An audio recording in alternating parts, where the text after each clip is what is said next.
Hey everyone, it's Quicker. Today's video is going to be a little different than normal. I want to show you guys what it's like, well, being me. I'm going to be showing you my daily routine, but in a different perspective than your typical get ready with me videos. So I start off, obviously, waking up. This is actually one of the hardest tasks I do every day.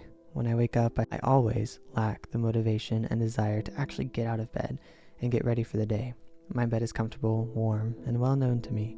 The outside is cold, mysterious, and I never know what may happen. Fear of the unknown is typically known as metathesiophobia, but here I'm not meaning the physical unknown necessarily. I mean more figuratively and somewhat physically. The unknown is terrifying, especially when considering what may happen at work, who might try to talk to me while I get breakfast and You get the idea. The unknown is terrifying. That's why I force myself to live on the edge. I don't mean living on the edge for the thrill or excitement, but quite the opposite. If I live in a safe place, I would try too hard to remain keeping it safe, and that would eventually lead to more pain, more fear. But if I keep living in this state of mind with go with the flow, c'est la vie, so's life, I won't open the door to as much pain than if I was actively trying to prevent it. The next thing I do in the morning is stop, get breakfast. Breakfast is the most important meal of the day.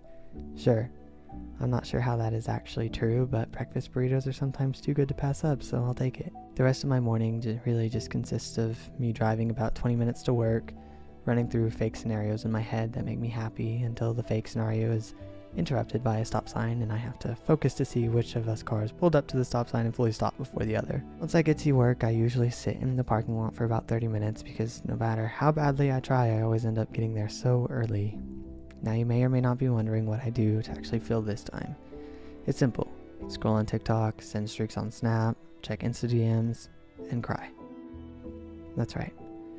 Emotions can sometimes become too much, and for me, the time I feel the most alone and able to release is every morning before work. Crying is my favorite way to release pressure. Debrief, but at the same time I know it isn't truly helping.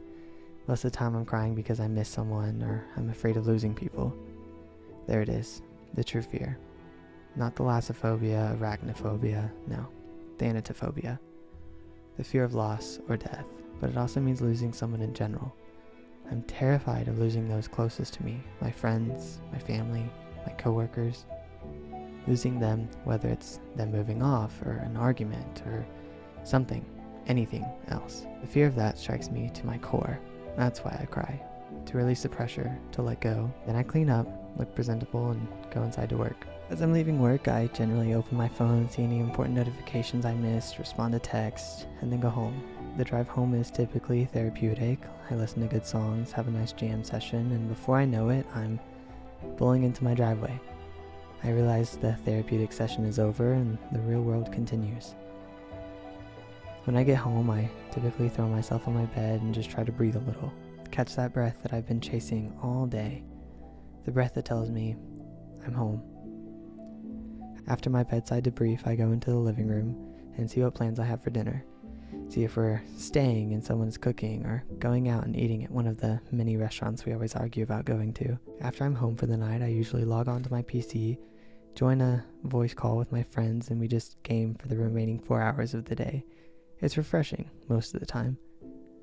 Spending time with my friends, playing our favorite games, ranking up together, it's the one time of the day I can feel free and in charge of my life. I long for that time.